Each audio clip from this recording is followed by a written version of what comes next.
الحمد لله رب العالمين وصلى الله على سيدنا محمد وعلى آله وصحبه الطيبين الطاهرين اللهم علمنا ما جهلنا وذكرنا ما نسينا وزدنا علما ونعوذ بك من حال أهل النار اللهم واجعل نياتنا وأقوالنا وأفعالنا خالصة لوجهك الكريم. La louange est à Allah, le Seigneur des mondes, que Allah honore et élève davantage le rang de notre maître Muhammad sallallahu alayhi wa sallam et qu'il préserve sa communauté de ce qu'il craint pour elle. Nous demandons à Allah qu'il nous fasse apprendre ce que nous ignorons, qu'il nous fasse nous rappeler ce que nous avons oublié et qu'il nous augmente en connaissance. Et nous lui demandons de nous préserver de l'état des gens de l'enfer. Nous demandons à Allah qu'il fasse que nos intentions, nos actes et nos paroles soient accomplis sincèrement par recherche de son agrément. كنا وصلنا في المرة الماضية في الكلام عن ما ذكره أو ما أخرجه الطبراني في معجميه الكبير والصغير عن عثمان بن حنيف. Nous étions arrivés la fois passée dans ce qu'a rapporté At-Tabarani dans ses deux Mu'jam, Al-Kabir et Al-Saghir, d'après le compagnon Uthman, fils de Hunayf. كنا رأينا أن هذا الحديث فيه دليل على أن الأعمى توسل بالنبي صلى الله عليه وسلم في غير حضرته. Nous avons vu que ce hadith comporte la preuve que l'homme aveugle avait fait le tawassul par le prophète sallallahu alayhi wa sallam sans que ce soit en sa présence. بل ذهب إلى الميضأة فتوضأ وصلى ودعا باللفظ الذي علمه رسول الله صلى الله عليه وسلم. Cet homme est parti à l'endroit où l'on fait le wudu. Il a fait le wudu, il a fait la prière et il a récité l'invocation avec les termes que lui avait enseigné le messager de Allah sallallahu alayhi wa sallam. ثم دخل على النبي صلى الله عليه وسلم والنبي لم يفارق مجلسه. Et cet homme aveugle est revenu auprès du prophète sallallahu alayhi wa sallam alors que le prophète n'avait pas quitté son assemblée. بقول راوي الحديث عثمان بن حنيف فوالله ما تفرقنا ولا طال بنا المجلس حتى دخل علينا الرجل كأنه لم يكن به ضر قط. Preuve en est la parole du rapporteur du hadith qui s'appelle Uthman, fils de Hunayf, qui a dit par Allah: nous ne nous étions pas séparés et l'assemblée n'a pas duré longtemps que l'homme est revenu comme s'il n'avait jamais été malade. C'est-à-dire, il était aveugle, il est parti, il est revenu, il pouvait voir de ses yeux. Grâce à l'invocation que lui avait enseigné le prophète sallallahu alayhi wa sallam. فإن قيل إن الطبراني لم يصحح بقوله والحديث صحيح إلا الأصل وهو ما حصل بين النبي والأعمى ويسمى مرفوعا وأما ما حصل بين عثمان بن حنيف وذلك الرجل فلا يسمى حديثا لأنه حصل بعد النبي صلى الله عليه وسلم وإنما يسمى موقوفا. فما الجواب؟ Si quelqu'un dit que At-Tabarani n'a jugé authentique, sahih, par sa parole, ou al-hadith ou sahih, le hadith est authentique, que la partie d'origine, c'est-à-dire ce qui s'est produit entre le prophète et l'homme aveugle, qui s'appelle marfou'. Marfou', c'est-à-dire la chaîne remonte jusqu'au prophète. Quant à ce qui s'est passé entre Othman ibn Hunayf et cet homme, ça ne s'appelle pas hadith, parce qu'il s'est passé après le prophète, et qui s'appelle mawqouf. Comment répondre à cela? قال فالجواب أن علماء الحديث يطلقون الحديث على المرفوع والموقوف. Donc la réponse, c'est que, vous avez compris la question, parce que certains qui veulent remettre en doute l'authenticité du hadith et qui veulent remettre en doute l'autorisation de faire le tawassul après la mort du prophète. De faire le tawassul par le prophète après la mort du prophète. Qu'est-ce qu'ils ont dit? Ils ont dit, oui, Tabarani, quand il a dit le hadith sahih, c'est uniquement la partie qui s'est passée entre le prophète et l'homme aveugle. Mais après la mort du prophète, ce n'est pas authentique. On leur dit, non. Les savants du hadith, ils utilisent le terme hadith, ils emploient le terme hadith pour ce qui est marfou', c'est-à-dire pour ce qui est rapporté du prophète, alayhi salatu wassalam, et pour le mawqouf également, c'est-à-dire pour ceux dont la chaîne de transmission s'arrête aux compagnons. Les deux s'appellent hadith. قال فدعوى الألباني وبعض تلامذته وحملهم قول الطبراني والحديث صحيح على ما حصل للأعمى مع رسول الله دون ما حصل للرجل مع عثمان بن حنيف دعوى باطلة مخالفة لقواعد الاصطلاح. Donc, la réponse est que les savants du hadith, comme on a dit, ils emploient le mot hadith aussi bien ceux dont la chaîne de transmission remonte jusqu'au prophète, qu'on appelle marfou', que ceux dont la chaîne de transmission s'arrête aux compagnons, qu'on appelle mawqouf. Les deux s'appellent hadith. Et Tabarani, quand il a dit le hadith est authentique, il ne vise pas uniquement la partie marfou', il vise les deux parties. Donc, la prétention de Al-Albani et certains de ses élèves, le fait qu'ils aient expliqué la parole de At-Tabarani, le hadith est sahih, à ce qui s'est déroulé entre l'aveugle et le prophète, et non pas ce qui s'est déroulé entre cet homme et Othman ibn Hunayf. Cette prétention est une prétention infondée qui est contraire aux règles de l'istilah. Qu'est-ce que veut dire l'istilah? L'istilah, c'est-à-dire la terminologie du hadith, dans cette science-là. Istalahu alayh, c'est-à-dire qu'ils se sont mis d'accord sur une terminologie dans le hadith, dans la science du hadith. Quand ils disent hadith, ils veulent dire les deux, pas uniquement la partie à l'époque du prophète. وهكذا نكون أتممنا هذا الباب ونمر إلى الذي يليه. Nous avons ainsi achevé ce chapitre et nous passons au suivant. التبرك بآثار النبي صلى الله عليه وسلم. Le tabarruk par les traces physiques du prophète صلى الله عليه وسلم. قال ثم اعلم أن الصحابة رضوان الله عليهم كانوا يتبركون بآثار النبي صلى الله عليه وسلم في حياته وبعد مماته.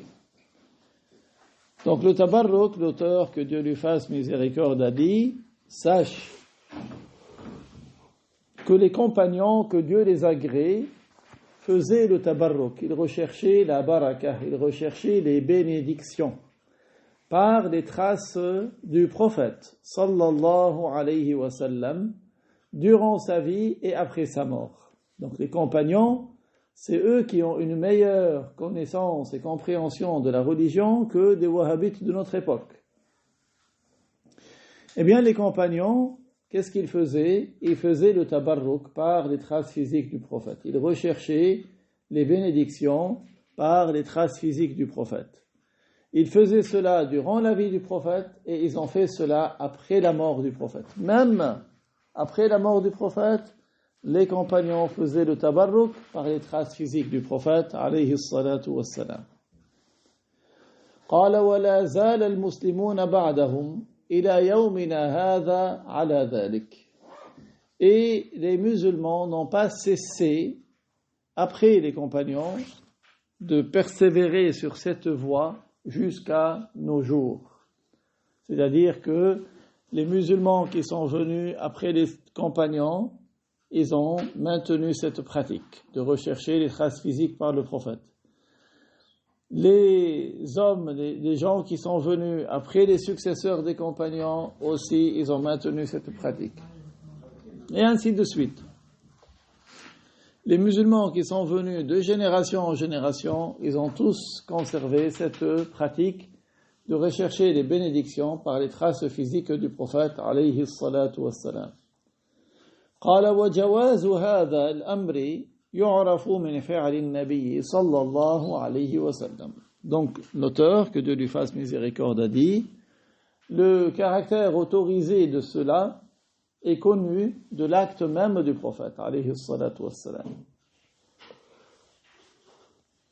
C'est le prophète qui a enseigné le tabarruk. C'est le prophète qui a enseigné à rechercher la baraka, des bénédictions par ses traces physiques. قال وذلك لأنه صلى الله عليه وسلم قسم شعره حين حلق في حجة الوداع. Donc, quelle est la preuve?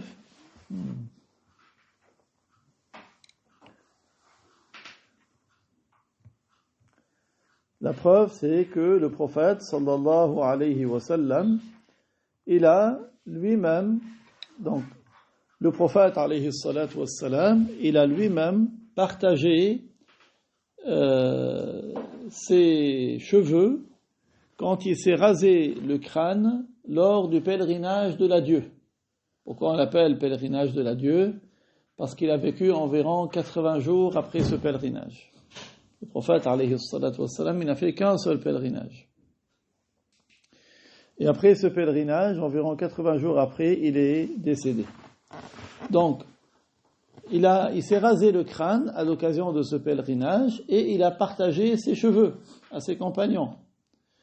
وَكَذَلِكَ قَسَّمَ أَظْفَارَهُ. Il a partagé ses ongles également.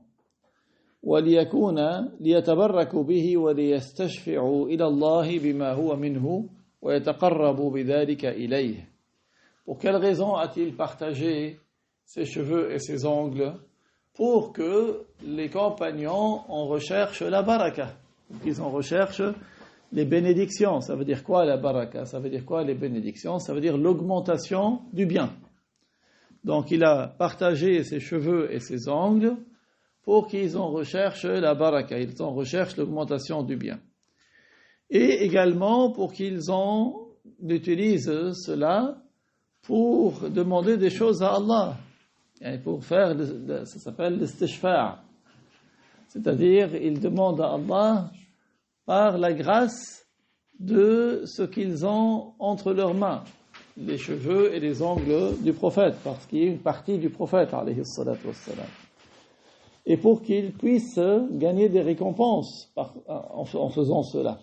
Parce que le musulman, quand il fait l'invocation avec le tashaffu', le tawajjuh, le tawassul, le tabarruk, il gagne des récompenses ainsi. Donc c'est une cause pour gagner des récompenses. Et également pour que ce soit une bénédiction qui demeure entre leurs mains et un souvenir pour eux. قال ثم تبع الصحابة في خطتهم في التبرك بآثاره صلى الله عليه وسلم من أسعده الله. Puis les compagnons ont été suivis dans leur pratique du tabarruk par ses traces physiques sallallahu alayhi wa sallam, ceux à qui Allah a accordé la réussite. Donc, ceux à qui Allah a accordé d'être heureux. قال وتوارد ذلك الخلف عن السلف. Et les gens du khalaf ont repris cette pratique des gens du salaf. Les musulmans des 3 premiers siècles de l'Égypte faisaient le tabarruk, et ils ont été suivis par les musulmans des 4e siècle et jusqu'à nos jours. فلو كان التبرك به في حال الحياة فقط لبين ذلك. Si le tabarruk par les traces physiques du prophète alayhi salatu wassalam était autorisé uniquement durant la vie du prophète, le prophète l'aurait indiqué. قال وخالد بن الوليد رضي الله عنه كانت له قلنسوة وضع في طيها شعرا من ناصية رسول الله صلى الله عليه وسلم أي مقدم رأسه. Donc Khalid ibn al-Walid, que vous connaissez, comment il est appelé Khalid ibn al-Walid? Saifullah. Saifullah, il est appelé Khalid ibn al-Walid, c'était Saifullah, qu'Allah l'agrée, c'était un grand, en occidental ils disent chevalier, mais c'est quelqu'un qui a œuvré pour défendre les musulmans, il a mené les armées des musulmans en Perse et au Cham. Et déjà, avant même, quand il était dans les guerres de l'apostasie, il était aussi sur la tête des soldats des musulmans. Abu Bakr l'avait mis en tête des armées des musulmans, et Ali, qui lui a un degré supérieur à celui de Khalid. Khalid ibn al-Walid, il est entré en islam quelques années seulement avant le décès du prophète. Donc, il n'était pas parmi les premiers. D'ailleurs, il y avait une altercation qui s'est produite. Il y avait une altercation qui s'était produite durant la vie du prophète entre Khalid et un compagnon parmi les prédécesseurs. Le prophète, alayhi salatu wassalam, il a dit, il a donné une règle générale. Ça ne veut pas dire que Khalid avait fait cela. Mais le prophète, il profite des événements qui se produisent pour donner des règles générales. La tasubbu ashabi. Donc il a dit, n'insultez pas mes compagnons. Et là, il vise les premiers des compagnons. Les premiers parmi les émigrants et les partisans. Et il a dit, si l'un d'entre vous donnait comme la montagne de Uhud, en or dans la voie qu'Allah a agréée, il n'arrivera pas au moud de l'un d'entre eux, de ces premiers. Pour dire combien leur degré était élevé. Et donc Ali était un soldat dans l'armée de Khalid. Alors que Ali, c'est pas parce que quelqu'un il est sous le commandement d'un autre que forcément celui qui commande il a un degré supérieur à celui qui est commandé. Cheikh Abdullah nous a parlé d'un homme qui était dans l'armée ottomane. C'était un soldat, il n'était pas gradé. À la fin, quand la garnison qui devait garder la tombe du prophète, il s'appelle Al-Aitani, cet homme. Il a introduit sa main dans l'ouverture et il a sorti. Il n'a pas touché. Il a dit sa main était restée 15 jours avec l'odeur de la tombe du prophète. Il utilisait le savon, il se lavait 15 jours. L'odeur n'est pas sortie tellement c'était parfumé. Donc ça veut dire que Allah lui a donné une chose qui n'est pas habituelle. Et Cheikh il a dit c'était quelqu'un qui avait un haut degré. Et il est mort plus tard à Beyrouth et c'était quelqu'un qui aimait tellement le dhikr qu'il ne ratait aucune occasion pour monter sur le toit et il faisait l'appel à la prière. Donc Khalid ibn al-Walid, qui n'est pas aussi haut degré que d'autres, et pourtant il a atteint un très haut degré, que Dieu l'agrée. Il est enterré à Homs, en Syrie. Donc Khalid avait une qalansuwa, donc ce avec quoi l'homme il couvre sa tête. Et qu'est-ce qu'il avait mis dans le pli de la qalansuwa? Vous savez, la qalansuwa il a le pli à l'intérieur. Dans le pli à l'intérieur, il avait mis des cheveux qui venaient de l'avant du crâne du prophète. Parce que l'avant du crâne, c'est la nasiya, ça s'appelle la nasiya, c'est au-dessus du front. Cette partie-là s'appelle la nasiya. Donc, quand le prophète il avait rasé son crâne dans la Umrah de Al-Ja'rana, Khalid avait pris cette mèche de cheveux qui provenait de An-Nasiya, de l'avant du crâne du prophète alayhi salatu wassalam.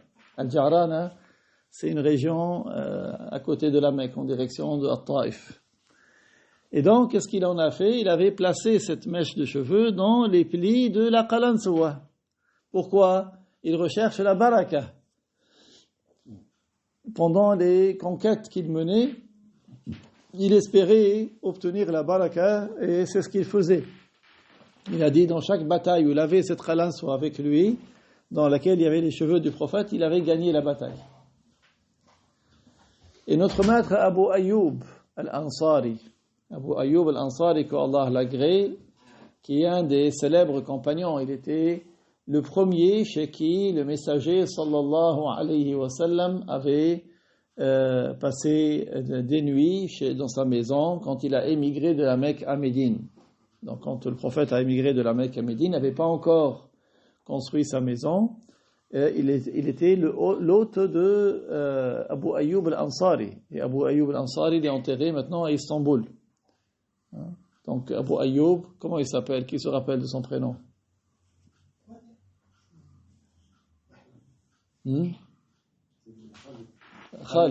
Khalid ibn Zayd. Voilà. Khalid ibn Zayd. Abu Ayyub al-Ansari s'appelle Khalid ibn Zayd. Abu Ayyub, c'est son surnom. L'Ansari, c'est-à-dire le partisan de Médine.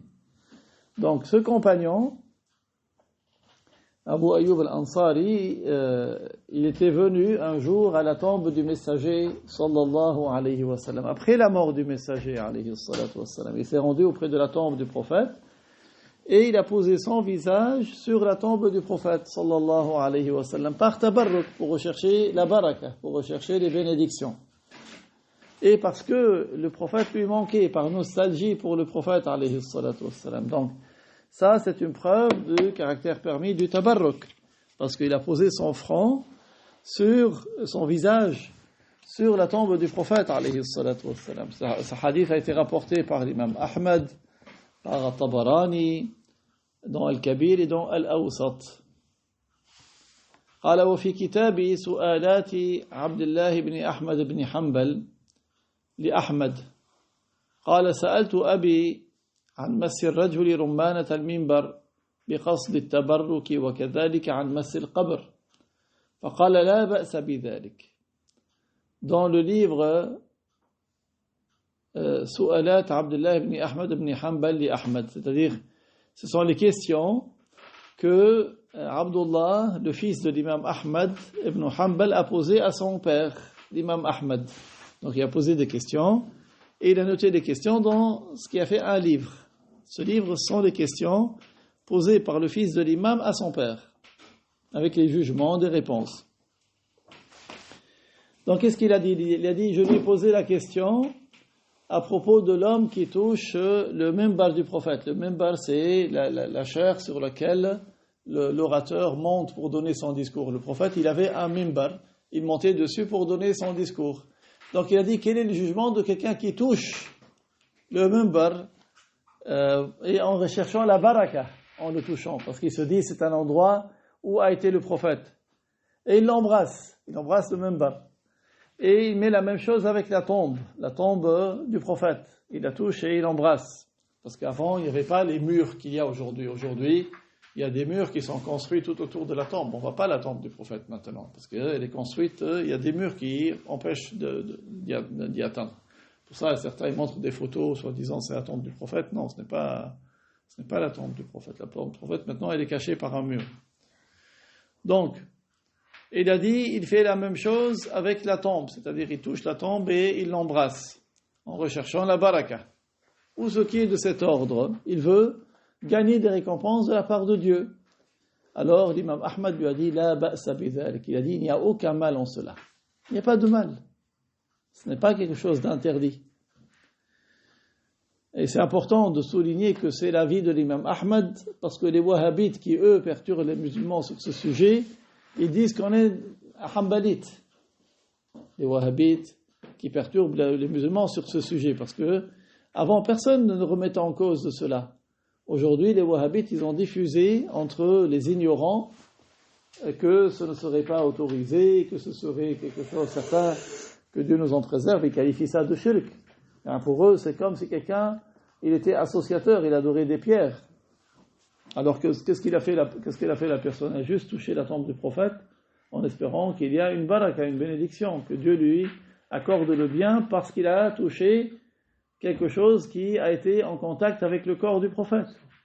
Il y a des compagnons qui ont vu le prophète, il y a des successeurs qui ont embrassé leurs yeux. Ils ont dit parce que ce sont des yeux qui ont vu le prophète. Et il a embrassé la main, ils l'ont dit parce que ce sont des mains qui ont touché le prophète. Ses successeurs, les compagnons ne leur ont pas dit, vous, qu'est-ce que vous faites là? Ils les ont laissés faire. Donc ça veut dire que c'est autorisé.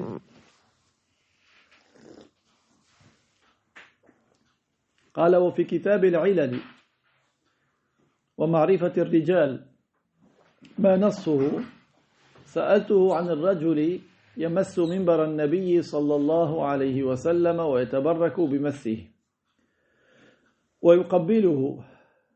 J'ai sauté là.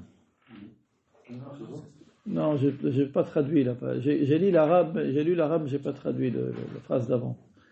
Donc dans le livre, les questions qu'Abdullah, fils d'Ahmad ibn Hanbal, a posées à son père, il a dit, j'ai posé la question à mon père à propos de l'homme qui touche al-rumman de al-mimbar.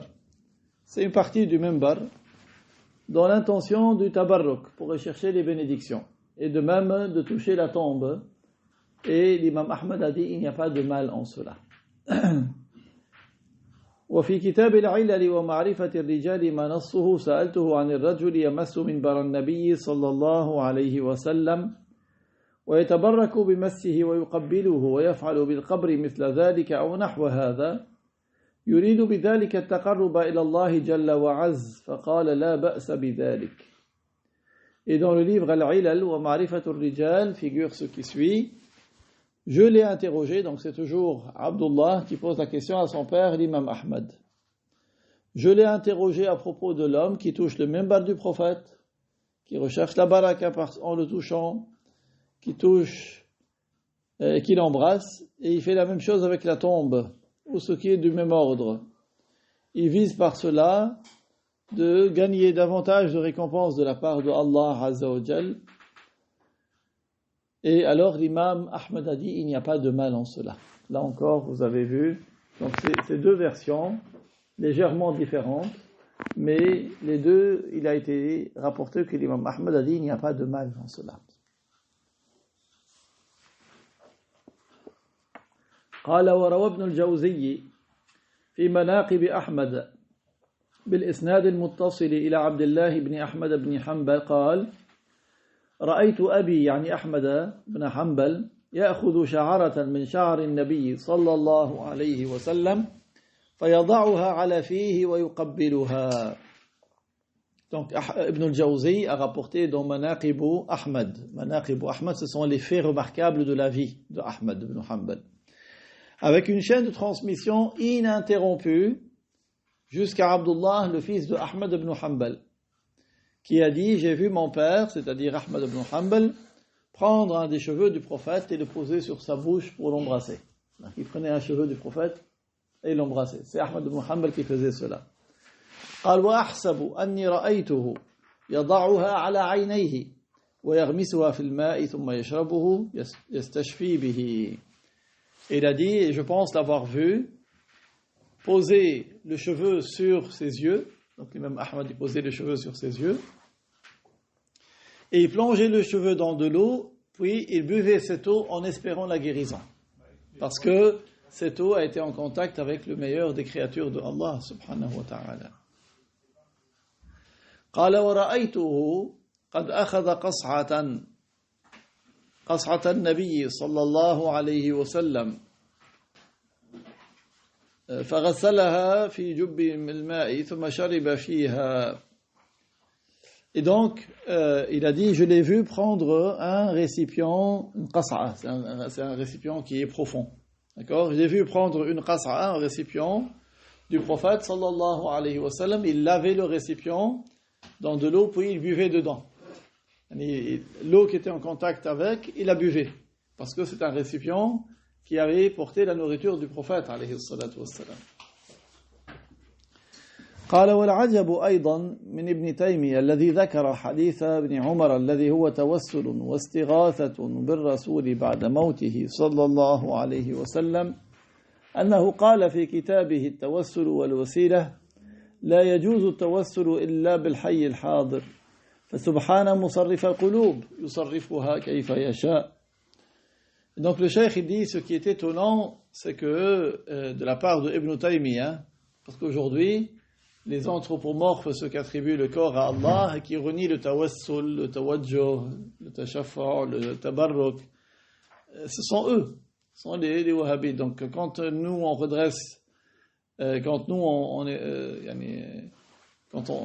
on cite cela, Ibn Taymiyyah il a dit le contraire. Ibn Taymiyyah il a qualifié, il prétend que ce n'est pas permis de faire le tabarruk, alors que lui-même, il a rapporté un hadith qui est un tawassul en istighatha par le messager après sa mort. Ils disent que Ibn Taymiyyah lui-même il a rapporté ce qui contredit sa parole. Parce que qu'est-ce qui contredit sa parole?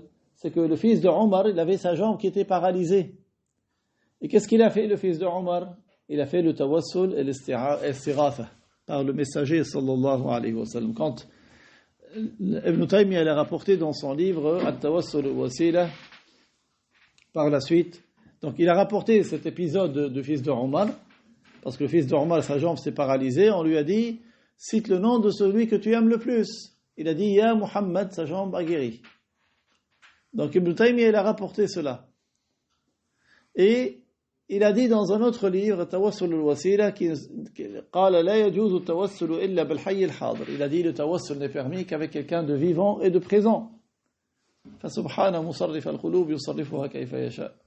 Il est exempt de toute imperfection, celui qui fait changer les cœurs, qui les oriente comme il le veut. Vous voyez, il avait beaucoup de science, mais son cœur était aveugle.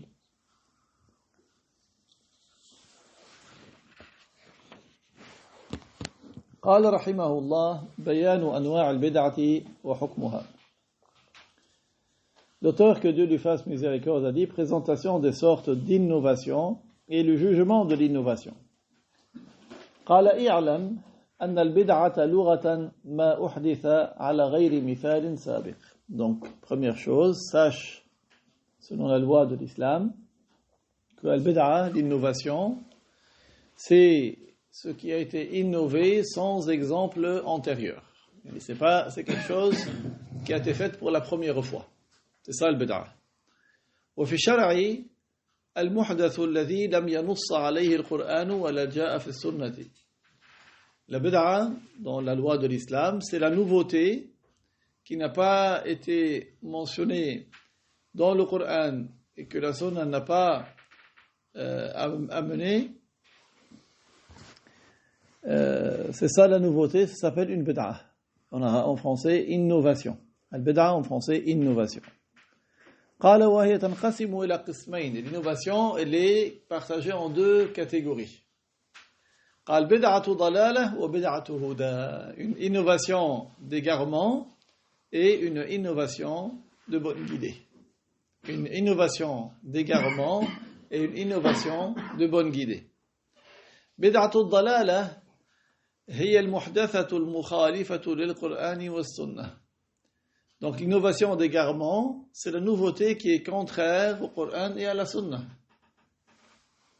قالوا بدعة هدى وهي المحدثة الموافقة للقرآن والسنة. Et la contrepartie, c'est l'innovation de bonne guidée, c'est celle qui est en conformité avec le Coran et la Sunna. La nouveauté qui est en conformité avec le Coran et la Sunna. روى الحافظ البيهقي بإسناده في مناقب الشافعي عن الشافعي رضي الله عنه يخالف قال المحدثات من الأمور ضربان. Donc à ce sujet justement, l'auteur il cite une preuve de la part d'un des savants. Il a dit donc le Hafiz al-Bayhaqi avec sa chaîne de transmission a rapporté dans le livre Manaqib al-Shafi'i, d'après al-Shafi'i, qu'Allah l'agrée, qu'il a dit les nouveautés parmi les choses sont de deux catégories. Les nouveautés dans les différents sujets sont de deux catégories. أحدهما ما أحدث يخالف كتابا أو سنة أو أثرا أو إجماعا. L'une de ces deux catégories, c'est ce qui a été innové et qui est contraire au livre ou à la sunna ou au athar, a fait geste des compagnons, ou à un ijma', un consensus. Quand c'est quelque chose qui est contraire à cela, c'est une innovation d'égarement. فهذه البدعة الضلالة يخالف كتابا أو سنة أو أثرا أو إجماعا فهذه البدعة الضلالة. والثانية ما أحدث من الخير لا خلاف فيه لواحد من هذا وهذه محدثة غير مذمومة. Et donc la deuxième, c'est le bien qui a été innové. Donc c'est ce qui a été innové comme bien et qui ne contredit aucun de ce qui a été mentionné précédemment. C'est-à-dire ne contredit pas le Coran, ne contredit pas la Sunna, ne contredit pas l'Athar et ne contredit pas l'Ijma'. C'est-à-dire le consensus. Donc, cette deuxième innovation qui est conforme est une innovation qui n'est pas blâmable. Elle n'est pas blâmable.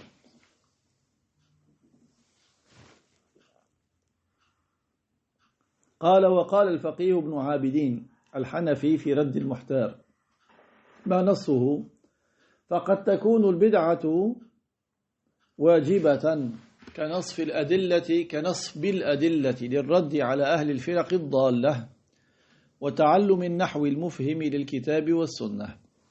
Le faqih Ibn Abidin, faqih c'est-à-dire spécialiste des jugements, Ibn Abidin qui est hanafite dans son livre Radd al-Muhtar a dit ce qui suit: il se peut que l'innovation soit obligatoire comme donner des preuves pour répliquer aux groupes égarés, comme apprendre al-nahu, comme apprendre al-nahu qui permet de comprendre le livre et la sunna. وقد تكون مندوبة, l'innovation peut être recommandée كإحداث نحو رباط ومدرسة وكل إحسان لم يكن في الصدر الأول, comme le fait de fonder par exemple un ribat ou encore une madrasa, et chacun et tout acte de bienfaisance qui n'avait pas lieu dans les 3 premiers siècles, tout ce qui n'était pas pratiqué au début de l'islam. Ça indique qu'il y a des innovations recommandées. L'innovation peut être déconseillée, comme la décoration des mosquées. Le fait d'embellir la mosquée. Pourquoi? Parce qu'il se peut que quelqu'un, au lieu de se concentrer dans sa prière, il se mette à regarder les décorations, etc. قال ومباحة كالتوسع بلذيذ المآكل والمشارب والثياب.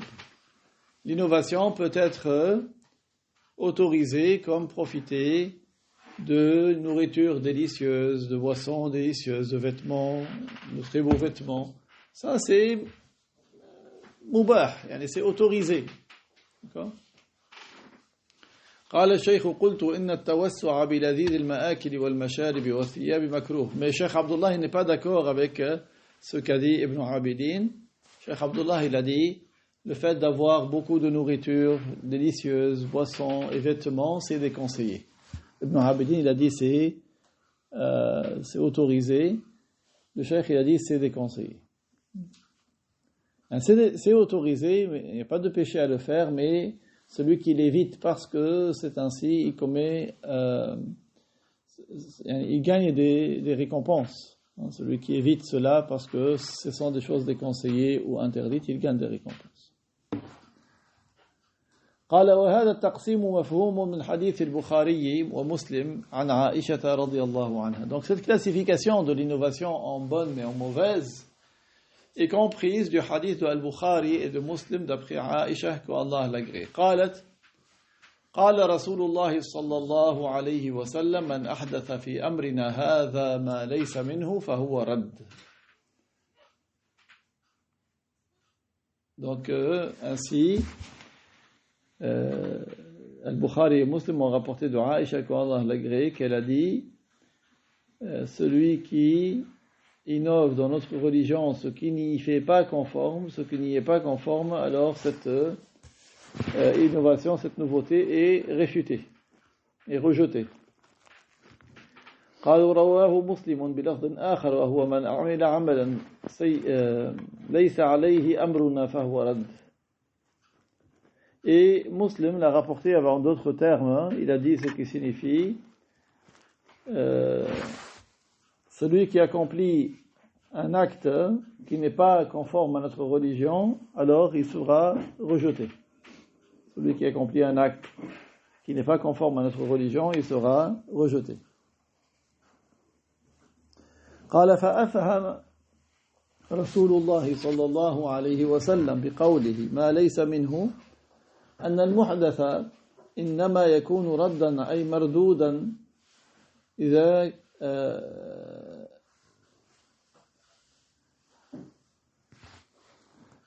إذا كان على خلاف الشريعة وأن المحدث الموافق للشريعة ليس مردودا. Donc celui qui innove un acte qui n'est pas conforme à notre religion, il est mardoud, il est rejeté. Donc le prophète alayhi salatu wassalam, par la phrase ma laysa minhu, ce qui n'y est pas conforme, ce qui n'en fait pas partie, il nous a fait comprendre que la nouveauté, elle est déconseillée. En effet, il n'est pas déconseillé si il est donc quand est-ce que la nouveauté elle est rejetée? Si elle n'est pas conforme à la loi. La nouveauté elle est rejetée si elle n'est pas conforme à la loi, tandis que la nouveauté qui est conforme à la loi, elle n'est pas rejetée. La nouveauté qui elle est conforme à la loi, elle n'est pas rejetée. قال ويؤيد ذلك حديث ما رواه مسلم, ce qui conforte cela et appuie cela, c'est ce qu'a rapporté Muslim في صحيحه, dans son sahih, d'après le compagnon Jarir ibn Abdullah al-Bajali, من حديث جرير بن عبد الله البجلي رضي الله عنه أنه قال قال رسول الله صلى الله عليه وسلم.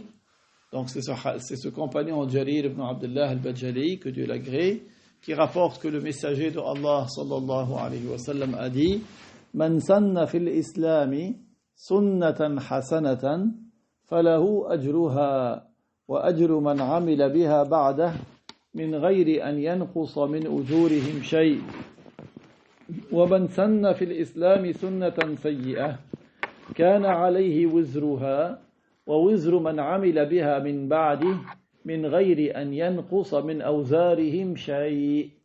Qui signifie celui qui instaure dans l'islam une bonne tradition, il en aura la récompense, et il aura une récompense chaque fois que quelqu'un va la refaire après lui, sans qu'il ne leur soit diminué quoi que ce soit de leur récompense. C'est pas parce que celui qui va la refaire, le premier va avoir une récompense, que celui qui va la refaire, on va lui demander, sa récompense sera diminuée de ce que le premier va prendre. Non. Mais Allah, il accorde à celui qui refait et au premier. Et celui qui instaure dans l'islam une mauvaise tradition, il en sera chargé, et il aura une part de la charge de ceux qui vont le refaire après lui, sans qu'il ne leur soit diminué quoi que ce soit de leur charge. Donc ce hadith conforme l'autre hadith.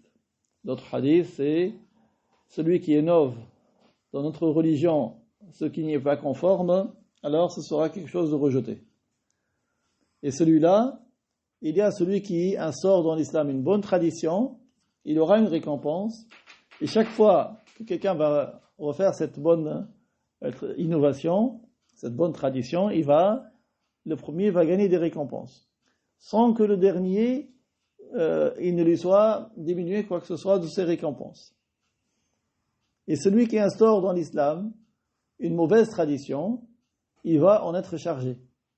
Et chaque fois que quelqu'un va la refaire après lui, le premier à l'avoir instauré sera chargé. Comme le premier des fils de Adam qui a tué son frère.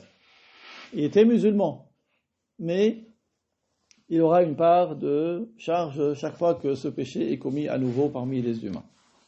vers l'homicide. Ainsi, nous aurons terminé ce cours. Inch'Allah ta'ala, nous poursuivrons dans la fois prochaine. Wallahu ta'ala a'lamu ahkam. Wa barakallahu fiikum. La ilaha illallah. La ilaha illallah. La ilaha illallah. Allahumma salli ala Sayyidina Muhammad wa ala alihi wa sahbihi wa sallim. اللهم صل على سيدنا محمد وعلى آله وصحبه وسلم اللهم صل على سيدنا محمد وعلى آله وصحبه وسلم رب اغفر لي وللمؤمنين والمؤمنات رب اغفر لي وللمؤمنين والمؤمنات رب اغفر لي وللمؤمنين والمؤمنات